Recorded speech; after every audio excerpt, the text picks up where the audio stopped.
शुरू करते हैं lecture number 2 of A ray optics. आज हम रे ऑप्टिक्स का दूसरा लेक्चर देखते हैं और जिसके अंदर हम बात करेंगे मिरर। तो यहां हम बात करेंगे टाइप्स ऑफ मिरर।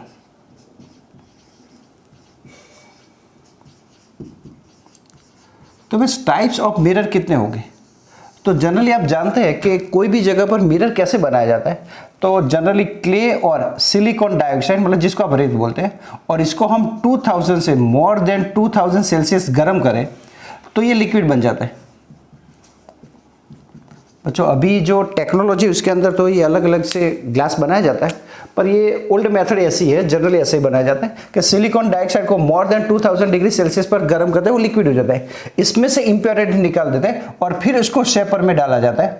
तो अगर ये ऐसे शेपर के अंदर डाला जाए तो ऐसा है, तो इसके अंदर डाल दे तो ये ग्लास ऐसे बन जाता है। ये ग्लास ऐसे बन गया, तो ये जो ग्लास बना इसके अंदर शेपर के अंदर डाल देते हैं पूरा लिक्विड। तो थोड़े दिनों के बाद वो अपने आप नेचुरली इसको ठंडा कर दिया जाता है और फिर ये ग्लास का स्फीयर बन जाता है। और फिर इसका जो एक सेंटर होगा, तो इस सेंटर को हम बोलते हैं centre of curvature. Centre of curvature.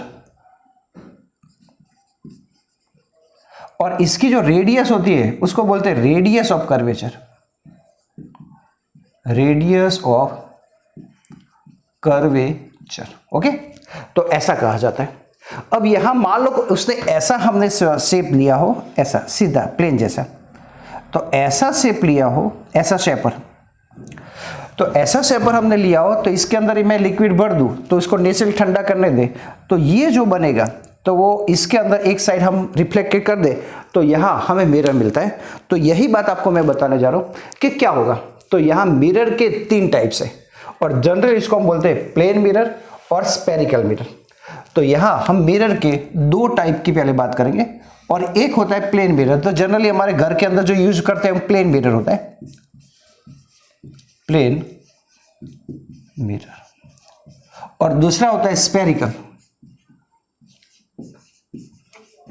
Spherical mirror. अब ये जो प्लेन मिरर होता है वो ऐसा ही होता है और ये हम बोलते हैं स्फेरिकल मिरर, और दोनों की बात हम कर देते हैं। तो कैसा होगा, मैं थोड़ा डिटेल में आपको ले जाता हूँ, थोड़ा डीप में भी समझाता हूँ, जिससे कई बच्चों को मालूम ही नहीं होता कि मिरर कैसे बनाया जाता है, तो वो भी आपको अंदर समझ में आ गया है। अब यहाँ से मैं ऐसा कहते हैं कि मैंने यहाँ एक सरफेस ली है और उसी को ही ये थोड़ा गीला हो गया। ओके, तो यहाँ पर प्लेन मिरर मतलब हमारे घर के अंदर जो हम यूज करते हैं वो प्लेन मिरर है। और ये प्लेन मिरर में ऐसे कि ये हमारी एक सरफेस है और इसको हम रिफ्लेक्टेड सरफेस बना देते हैं, रिफ्लेक्टेड।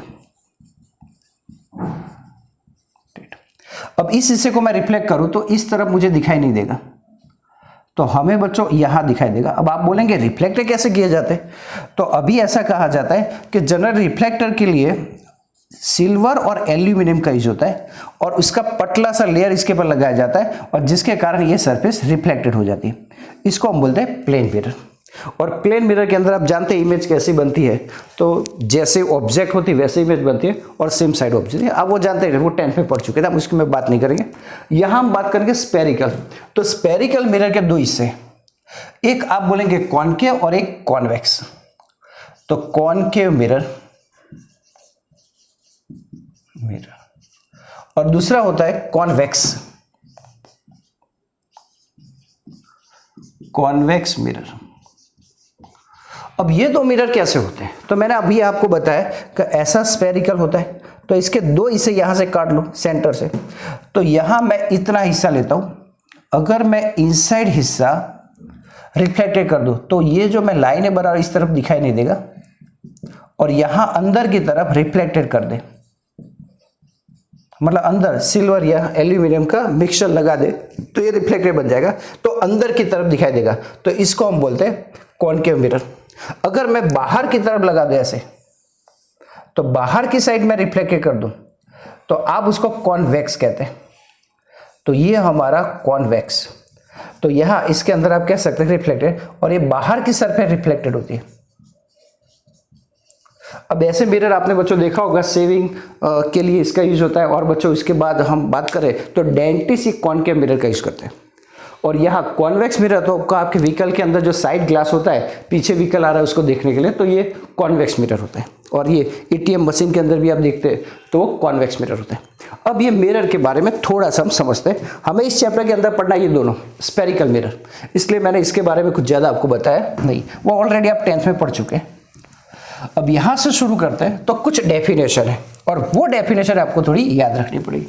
तो एक बात समझ लो, तो जो कॉन्केव है वो क्या करता है, तो सारे रे को एक जगह पर लाता है, इसलिए कई बार उसको कन्वर्जिंग मिरर बोलते हैं।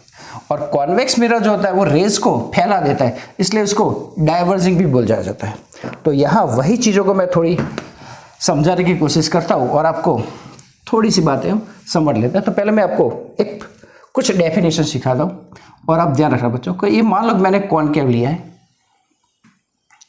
हमारे बुक के अंदर कॉन्केव की ज़्यादा बात है, ये कॉन्केव मिरर है।